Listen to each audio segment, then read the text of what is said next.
Hi, my name is Greg Canty, and I'd like to welcome you to the Win Happy podcast. I love chatting to people from all walks of life about their lives and their careers, about the choices they make along the way to pursue their happiness, and what winning actually means to them. I hope you enjoy these conversations as much as I do. Thanks for listening.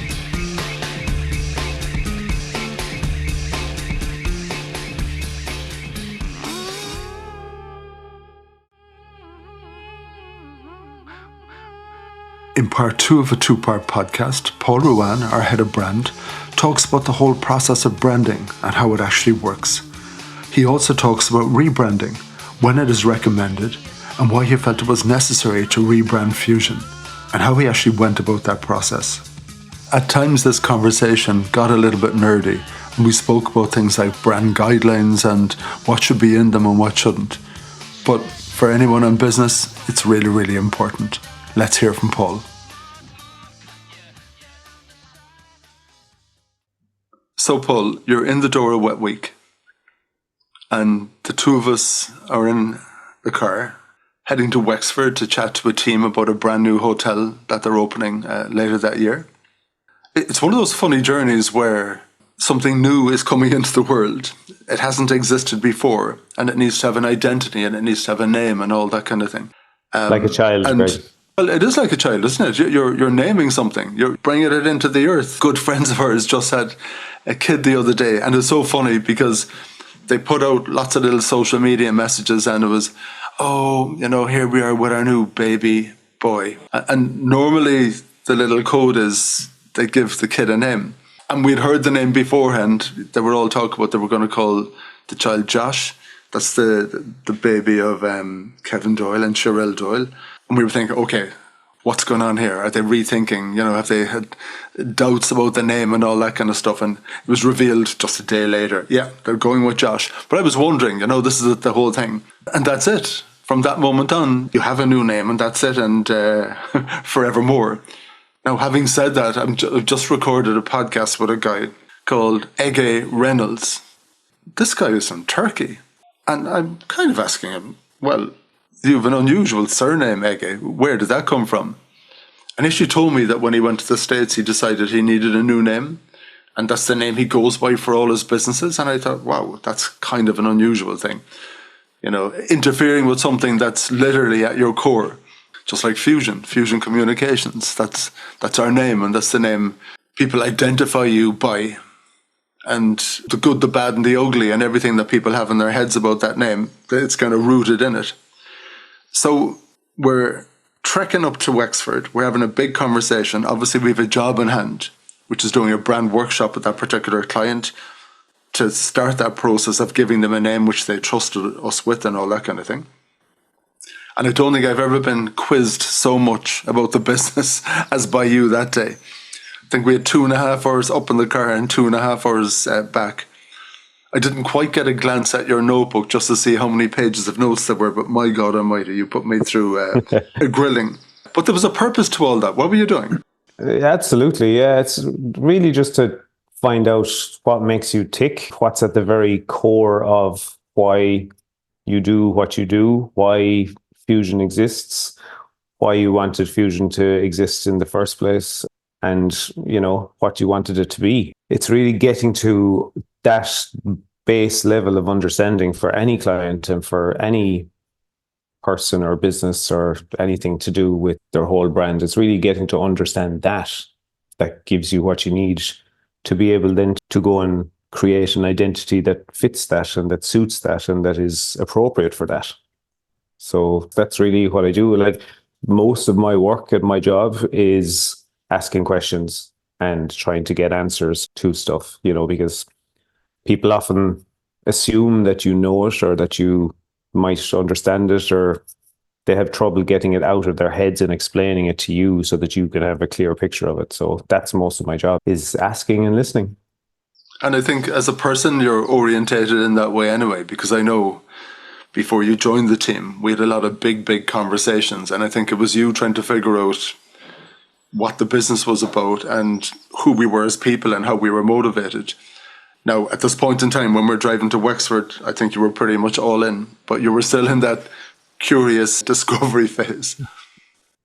Yes, absolutely. Yeah, just get a good handle on it, and because I knew when I first started working with Fuzion and talking to you guys that I knew the whole identity of the organization wasn't fitting right. So from the very, very get go, I knew that had to change, and it was getting you and Dee to come along on that with me and to understand that that needed to be done as well. So let's just say our brand workshop, where usually we do it with over a couple of hours with a client, my brand workshop with you and Dee took about 6 months. So there was 6 months of asking questions and getting to know you. So I need an honest answer to this question. So, Paul, at what point did you decide we needed to rebrand? Um, from the very first conversation, and that's because I've been following the development and the growth of Fusion for the last 20 something years, and I've seen it grow, and it was just time. It was definitely time, and it just felt like the right time now because I was coming into the team as well, so it all worked out. The job we were chatting about with the hotel and creating a brand identity and bringing that to life as one job, but now you were dealing with an existing business. When is a rebrand needed, do you think? I think when there's a change in mindset or a change in attitude, when a slight change in direction is a really good time to just look at your whole identity and your whole message and how you're seen by the outside world. If you're trying to do something new or do something different or grow as a company yourself, or it's time then to look at how you're seen by others. And if that's not aligned with what you're trying to do or where you're trying to go, then it's time to do a rebrand. But a rebrand isn't just about changing your logo and your colors, collateral. It's about really changing how you see yourself and how you can influence others so that they can see you the way you want to be seen. So it's not just about looking the part. It's about influencing how they think about you and how they feel about you. Do you think that always needs an external set of eyes, someone who is looking at something in a fresh way? Or, from your experience, sometimes that discovery, is it internal? Do people cop on themselves? We're after outgrowing our look and our feel and how we present ourselves? I think it always has to be external. I think internally yourself or the company, the people within a company might know themselves that it needs to change or that it just needs a refresh or something has to change, but they're not quite sure what it should be or how it should be. And they're so ingrained and involved in the day-to-day of the business and in running it, and they're too personally connected. So it needs an objective person or company or agency from the outside to come in and really look at it objectively. And more often than not, they will see things that the business owners themselves don't see, but makes total sense, and that's where the value is, and that's where the expertise and the knowledge is. So yeah, I think definitely it has to be somebody from the outside looking in, because ultimately that's who their customer is, or that's who they're trying to present themselves to, is the outside world, not themselves. And you had a perspective from the outside looking in. And I know we're doing a lot of recruiting at the moment for some of the different functions of the business. And you've heard me asking that question towards the end of every single interview with whoever, when they're nice and comfortable with us. I always ask them, what's your perception of Fuzion? I love hearing that version of it from someone else. And you don't get to ask that an awful lot in truth. So you carry your own opinions and your own feelings and that of the team. And what people will say to you, or maybe not say, things that they feel and maybe things they might feel and they won't say it to you. So in a way, if you sign up to the process of rebranding, you are letting yourself open for an honest perspective by people that you may like or not like or whatever. You have to be open to that but I think even when you're asking people yourself as managing partner of Fuzion, what are your perceptions of Fuzion? I think they're not going to be as honest as they might want to be because they don't want to say something that you mightn't like. So I've seen it many times. I've done a rebranding project for many, many clients, and I always go to the customers or their audience objectively, because you can't send the owner of the business or the face of the business to all these people and say, what do you think of us and what's your real perception of us? Because they won't tell them the truth. They'll tell them what they want to hear. So I can always go to them, and I always say as well, I am totally objective here. I have no vested interests in this company. I'm totally objective. So just tell me the truth. We need to know what the truth is. And then that's really what you need to deal with. You need to know what the truth is rather than just what you think you want to hear. So that's where I could do it for those clients, because they can say what they want to me. They're not going to offend me. It's not my business. I'm working for the client, so I don't care what they say. I want to know the truth. And then you can deal with it. And if the truth is bad, then you can start solving it and working on coming up with solutions and changing those perceptions.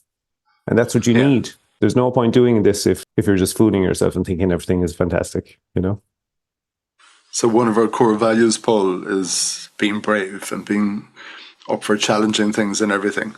Are you saying to me that maybe everyone doesn't take that on board and they're not going to be as brave as you would like them to be? Yeah, I think so. Yeah. Being brave is opening yourself up to hearing the truth, whether you like it or not. And that is brave, and that's what you have to do. But that's why an objective outsider like us or like an agency is the best place to do that, because we can get that.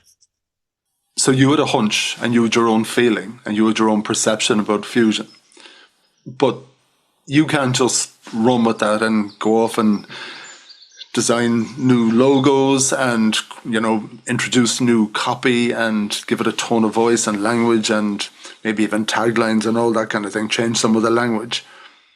You just can't do that yourself. So what's your process? What's your process of, you have your hunch and you want to take it from your hunch to the creation of a new brand? What was your process? What was your process with us?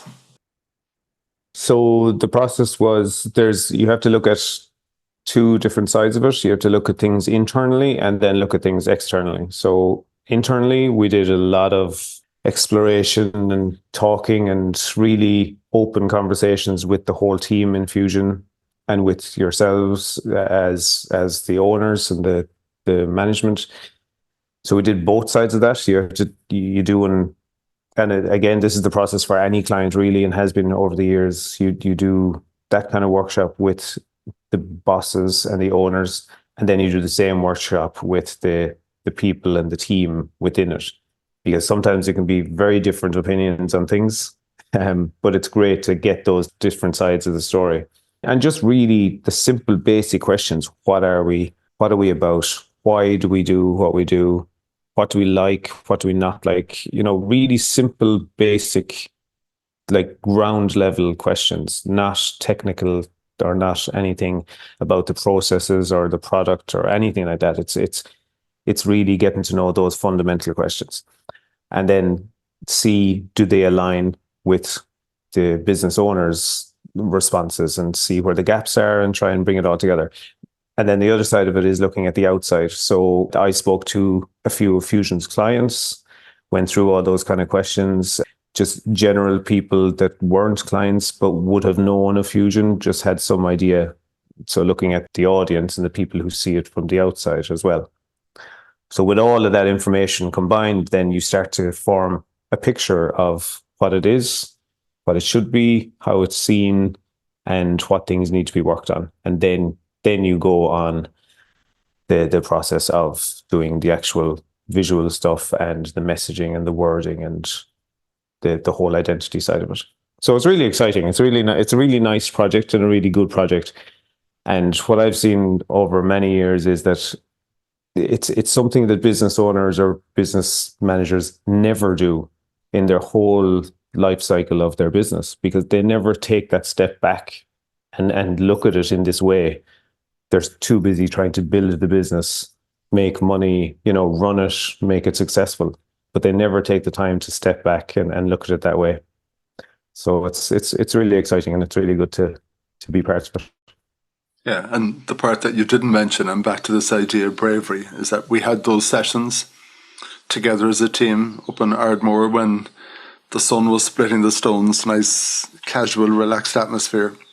And you quite politely escorted myself and Deirdre from the building. We were forced to go to a lovely hotel nearby and have cocktails, while you could get the truth and the whole truth from the team about what they felt. And maybe it's just a fact of life that you need to do that. You need to get the principles just out of the way sometimes to hear the genuine voices and what's in people's heads and everything else.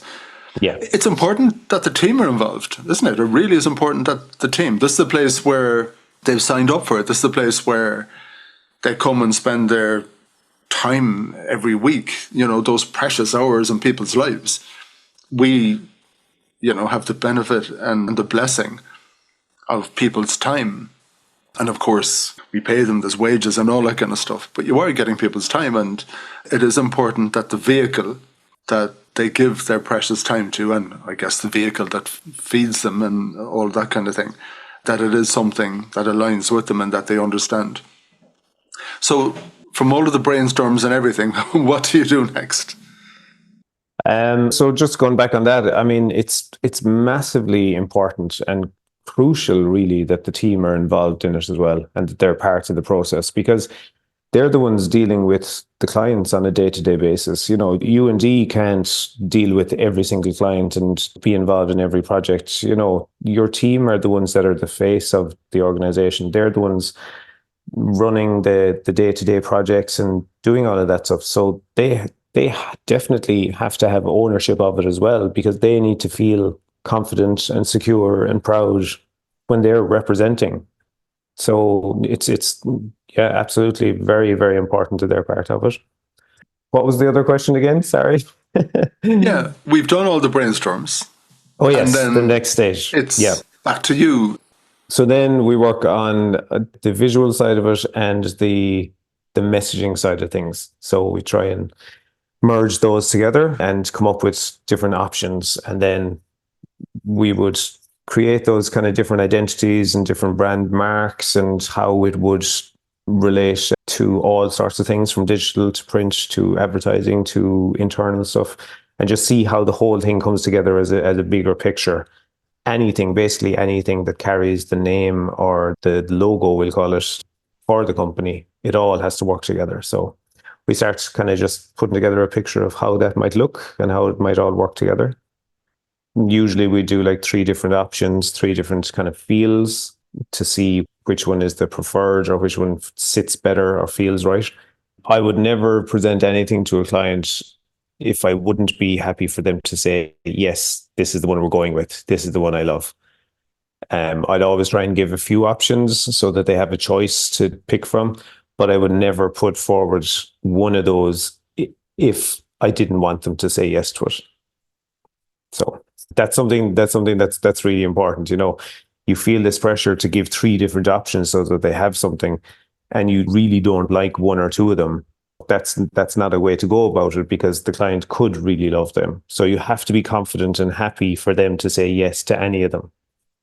And I would wait. I was even push out the process and extend it longer until I have 3 really good ones that I'm happy for them to see. I would never just put something in front of them that they're okay with, That must be a fairly scary moment for you, the big reveal, presenting your first version of the future. Yes, it is. It is very scary, because you're putting your creative thoughts and your ideas, and basically you're putting your work on display for someone to judge and criticize, and you just hope they like it and you hope it's right. Most of the time I would feel confident that it is right and that I'm happy with it and happy to stand behind it. But it is quite nerve-wracking, because it's so important and so personal to them. It's their business, their world, their everything. So it's very personal to them. So it is quite nerve-wracking. Yeah, I would tell you, I was very nervous presenting it to you, indeed, that day. Well, in a weird way, and I know we didn't rename anything, but you were taking that very precious thing, that child that you've been nurturing for such a long time, when Deirdre started at the end of 2000. And we're now in May 2024. The brand is alive and kicking. We just press go on the website. When did you present to us first the fruits of your labor?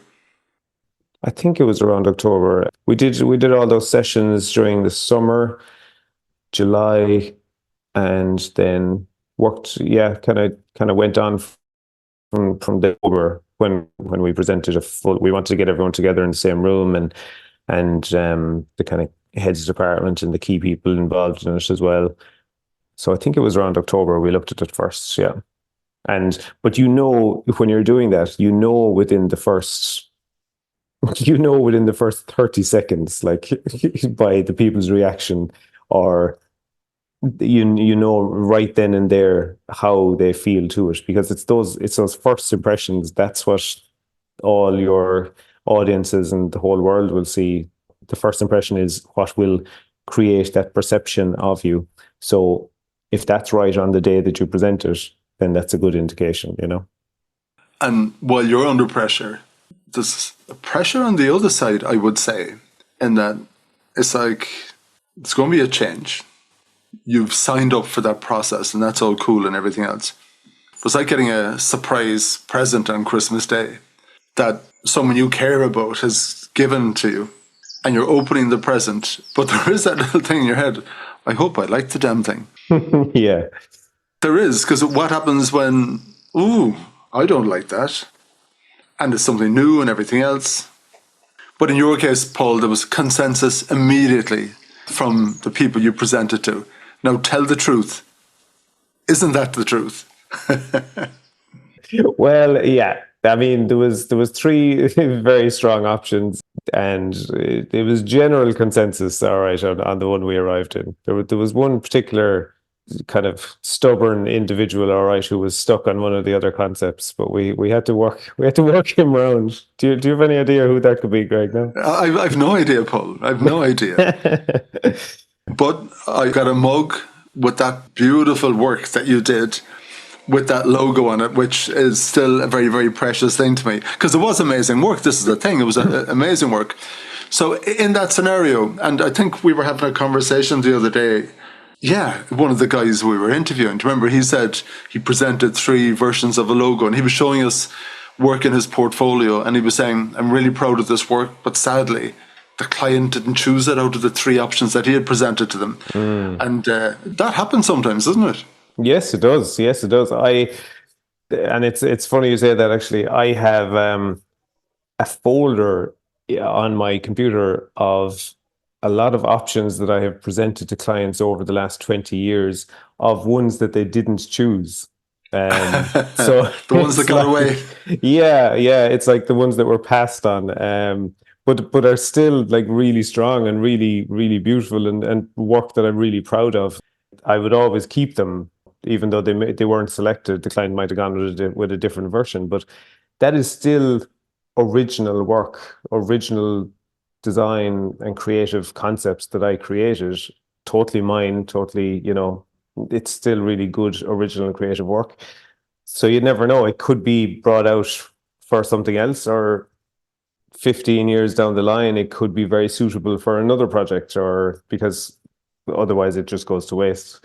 But it's really interesting looking back on it and remembering projects and thinking, oh yeah, that was really cool. Why didn't they go with that? Or, that could have been really different. But it's really interesting looking back like that. It'd be an interesting exhibition, wouldn't it, of brands? It certainly would, yeah. For designers to come together and go, here are the lost children. The lost children, the ones that got away. Yeah. The ones that weren't adopted. Yeah. The abandoned puppy that wasn't taken home. It must be frustrating when the client doesn't go with the one that you like. And I know your persuasive nature, Paul. I don't think that happens a whole pile. It doesn't happen a whole pile, but it has happened in certain occasions. But that's okay, because as I said, I have to be comfortable with all options that I'm showing them, or else I just haven't done a good enough job, I think. And in our case, it was more than just colors and a new mark and a new logo. There was a change as well in terms of the language that you were very interested in making sure, well, in selling to us in a way. So we've kind of changed how we describe ourselves. Do you just want to chat quickly about that and why that was important? That's one of the reasons why I was so looking forward to coming on board with Fuzion as well is, I've been commissioned many times for the past however many years on creating the brand identity and the whole brand side of it and doing that project, that side of it. So you go through this whole process, it takes months with the client, go through the whole process. It's a lot of insights and a lot of soul searching, and you go through the creative process and you end up with this brand identity, all the assets, everything that they need. They have everything now. They know what they are. They know how to communicate themselves. They know how to visually present themselves. But then, and I've seen it so many times, is they struggle then, okay, what do I do with this now? How do I get my message out there? How do I promote myself? How do I use all the different media channels? So there was a disconnect there between doing the brand side of the project and then communicating it out to the world. So I would always say to people, you need to engage now a communications agency who can help you with all of that. So that's why the opportunity to see a gap between the communication side of it and the brand side of it and bring them together as one. So there's one agency that can handle the whole process from the very, very start out to regular, consistent communications across all media. So that's what brand communications means to me. And that's where that language has come into fruition for Fuzion, because it's communicating the brand of the client and everything that they're all about and putting it all together in one. So does that make sense? It does make sense. And that particular idea took a while to sit with the team. Yeah. Because I think in a lot of people's heads, when you talk about brand, people automatically think about logos and graphic design and all that kind of thing. We always talk about that famous statement made by Jeff Bezos: your brand is what other people say about you when you're not in the room. You say, what did he mean by that? As an accountant, when I heard that for the first time, I thought, oh my God. In a world of jargon and everything, I love the simplicity of it. For me, that was him saying, it's people's perception of you. And whatever they have in their head, that's the truth. It's their truth. Yeah. And I always like to replace that word brand with story. So your story is what other people say about you when you're not in the room. So it's communicating your story. And what I loved about your approach to what you were doing is that for me, we used to call it, we're a full service agency. I wanted to take control of all of the elements of that storytelling piece for the client. Now, as you know, we started off with the PR and the marketing, and then we knew instinctively we wanted to take ownership of the design side. We wanted to take ownership of people finding you online. We wanted to take ownership, obviously, the PR, the advertising, that part of it. We wanted to take ownership of the social media part. And if the wheels fell off for whatever reason, and someone was in a crisis situation, we wanted to be able to protect that reputation as well. So that was our idea of that kind of full service. I always said to people, we don't sell services, we sell a solution, but it's a full solution. But you listened and you brought the new language. So now we're calling it as a Fuzion, a brand communications agency, and it does all of that. You did great work, Paul. You did absolutely fantastic work at delivering the look and the feel and the logo and the mark, and then incorporating the language. But then the execution of that, once we're all going, once it's been given the holy water, okay, we're blessing this. Now it's down to the really hard work and bringing that to life. And that basically took from October, November to May. Why does it take so long? Because there's so much to consider. I mean, it's, anyone knows it's every touch point that your name is on, that you're sending to people. It's like everything from an email to a presentation to your social media channels to how you advertise to proposals, quotes, letters, invoices, everything. There's so much to actually do then and put in place. And that's when the brand comes to life.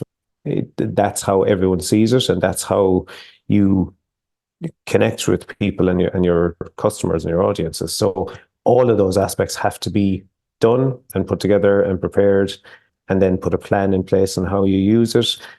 Educate the team internally on this is what it is, this is how it should be, this is how we want it to be, this is the perceptions that we want our clients to get, So there's a huge body of work there. I often think of that time Aircell launched their brand. It happened overnight across everything. It happened overnight on their signage and on their vans. There was people working through the night to launch this new brand that following day. But in reality, that probably took a year and a half of planning and a year and a half of work and getting everything ready. And that's what people don't see. So there's a huge amount of work in it. Yeah, and I know there's even a few bits and bobs that we still need to do, and even the podcast, Paul, introducing the brand into the podcast and a new identity and everything else. And just getting a little bit technical then, obviously the brand is something that's precious, and people talk about brand guidelines, and brand guidelines being a mechanism or a device to protect the brand. In layman's terms, can you describe what brand guidelines are? It's basically like an instruction manual to any other agency or designer that can put together a piece of material to promote the business that is in line with everything else and that is as intended. So like what colors to use, what fonts to use, what size things should be, how much space should be in anything, how things should look for print, how things should look for digital, and then also what not to do, how not to use our brand, how not to use our design assets. So it's really just a guidelines, as it's called, but an instruction manual on how to do things properly, so that somebody else can take all the tools and the assets and put together something, and it's going to be consistent with what was intended in the first place. Would you go as far to say that it's a rule book?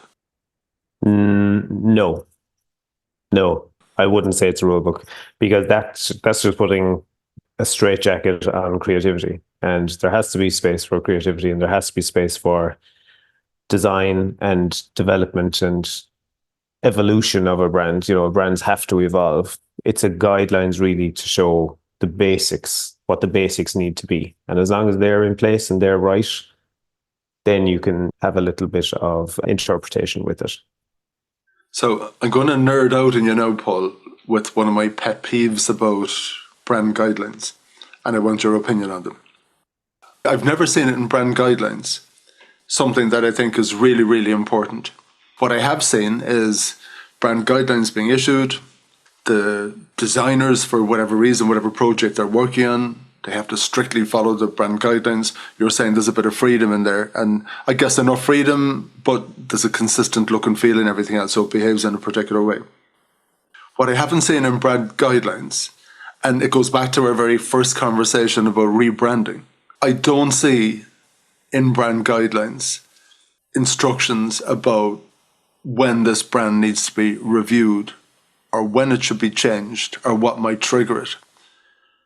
And when that doesn't happen, I think it can become handcuffs to the organization. Should brand guidelines have something in them about when they should be modified? So it's not a rule book anymore. It is a very good guide, including revisions and modifications, or, we need to go back to the drawing board. Should that be in brand guidelines? Gosh, controversial, Greg. Controversial. I don't think it should be, because to when your brand identity doesn't fit with your business anymore, it means something has changed or something new has happened, or you want to change the direction that the business is going in altogether. And there's no way of foreseeing when those kind of things can happen.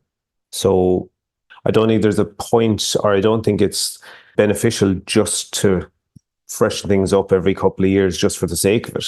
I don't, I think consistency and familiarity with your audience, and that's how brands are built. They're built by consistency and people being familiar and comfortable with your brand. So I think it's very hard to say every business is different, and every business kind of growth and development is different. So the time to rebrand and refresh things is when something doesn't fit anymore. But I think those occasions should be in the brand guidelines, because in my opinion, if I'm a follower of the rule book, I'm the CEO, I'm the graphic designer in the team, and I'm thumping my fist down, no, we can't do that because we have to follow the brand guidelines. And clearly they don't fit. I'm just going to give you an example. We're working on a project for a client, a big national government organization. They're running a new campaign. We were just doing the PR in it. They had their own design agency. And the brief was, we need to come up with a new campaign. We're struggling to get people's attention. It needs to look and feel totally different. So we did all the brainstorms. We came up with new campaign concepts and everything. And when they were presented, it was like wallpaper. It looked and felt, even though they were nice original ideas, in my opinion, they were never going to capture the attention of the reader, because it looked and felt exactly the same as everything else they were punching out. It was governmental. There were lovely ideas in there and a change in messaging, but, this has to be here. And yeah, do you get my point? I do. I get your point. And I guess that comes down to the freedom of creativity as well. That while the fundamentals in terms of like how the logo has to be used, how the hot fonts need to be used, general kind of layout, 1/3 image, 1/3 text, that kind of thing, while they have to be adhered to, there still is the freedom and the creativity to make it look different and to give it a different feel and a different style, but keeping the basics and keeping the fundamentals consistent. Yeah. So I think that comes down to the client and the owner of the business, how far they want to push that. Fair enough.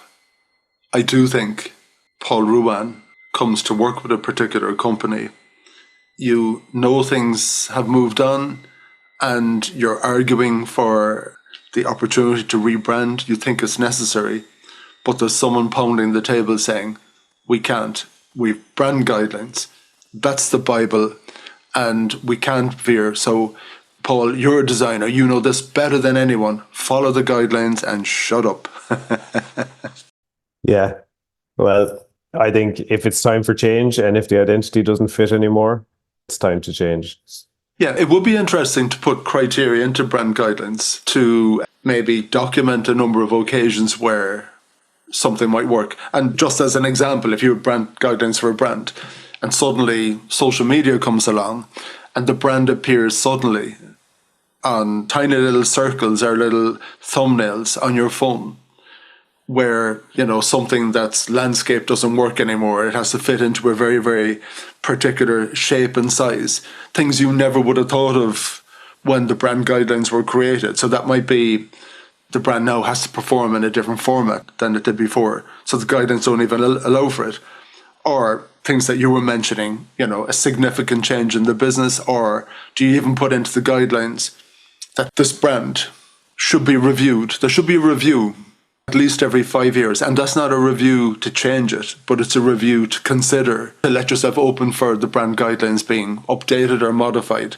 And you talk about some of the circumstances like a significant change in the business, a significant change in, the external environment or something like that. And I just wonder what that would look like if you were to build that into brand guidelines. Sorry for getting all nerdy. It's just a perspective or an idea, because you identified it. And I could have said to you, sorry, Paul, we have brand guidelines and they're locked in and good luck and good night.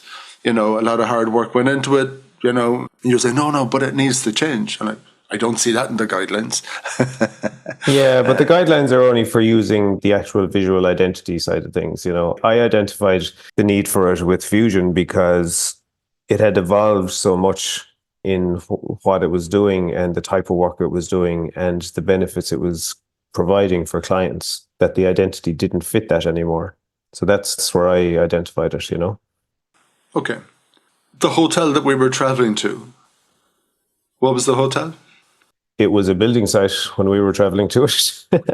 Without a name, a brand new hotel that was being developed. And the client came to us and said they don't know what to call it. They don't know how to start putting an identity on it.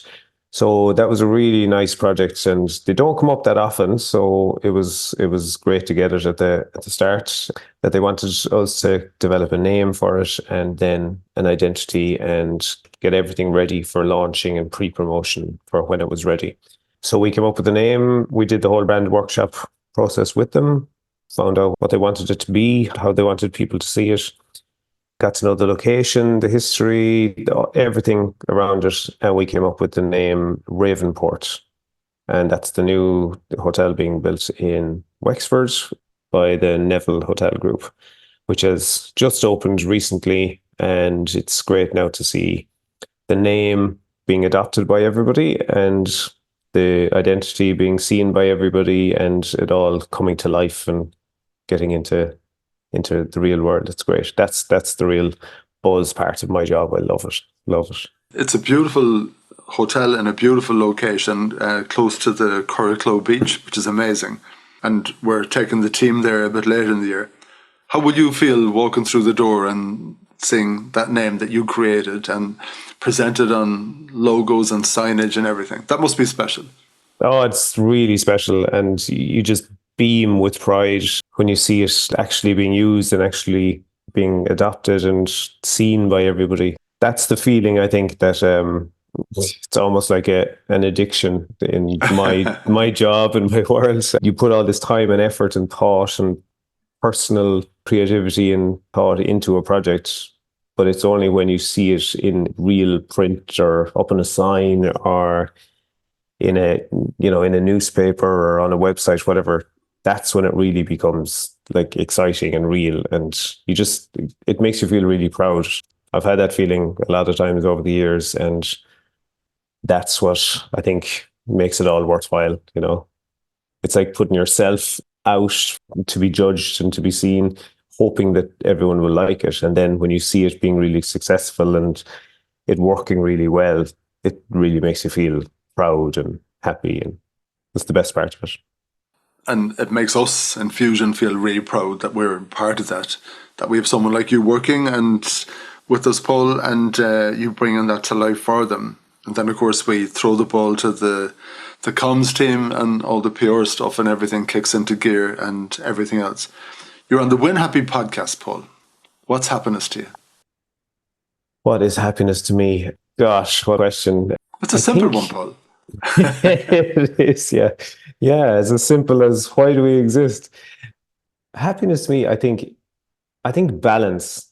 Balance, I think, is a good way for me to put it. It's knowing that my work is in a good place and that it's, I'm happy in that and there's no issues there, but that my personal and family life are happy as well and in a good place, and that I do my work, I have my family time, I have my personal time, and everything is going along smoothly, nicely balanced, good bit of everything from the three different areas. And as long as I can continue on that path, I'll be happy. That's happiness to me, I think.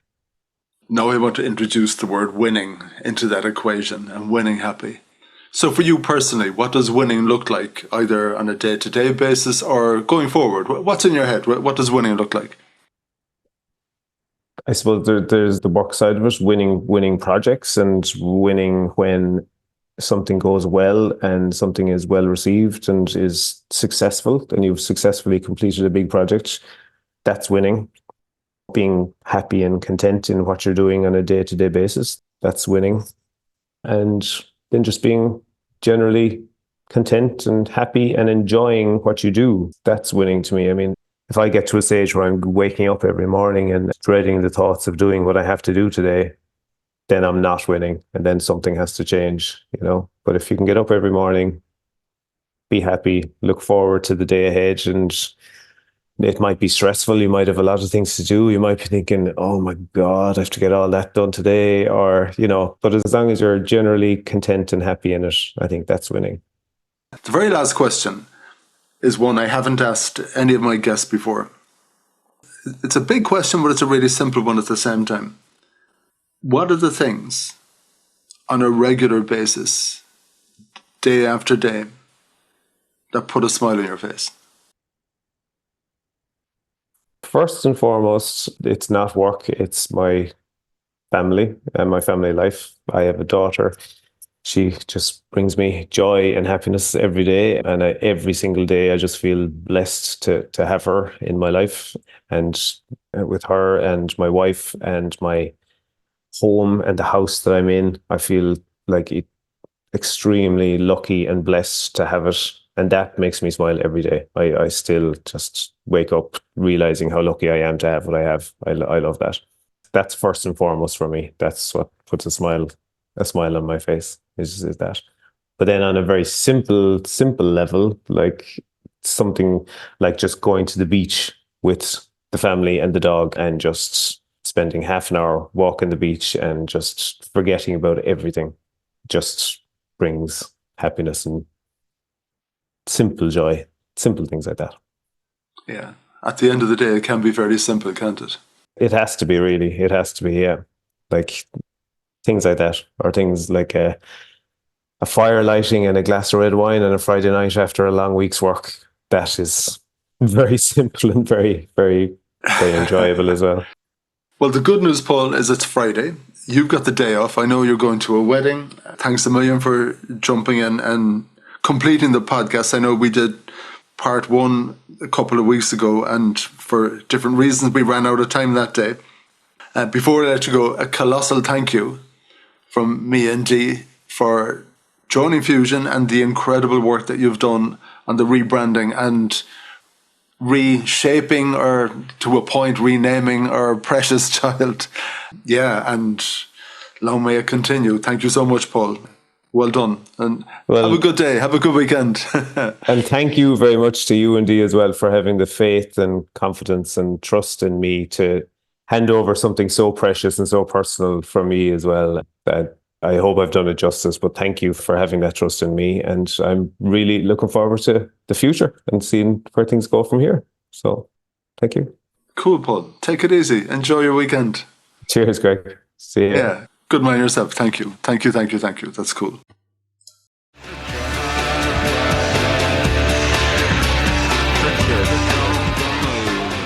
Thank you for listening to the Win Happy podcast, which has been brought to you by Fuzion Communications.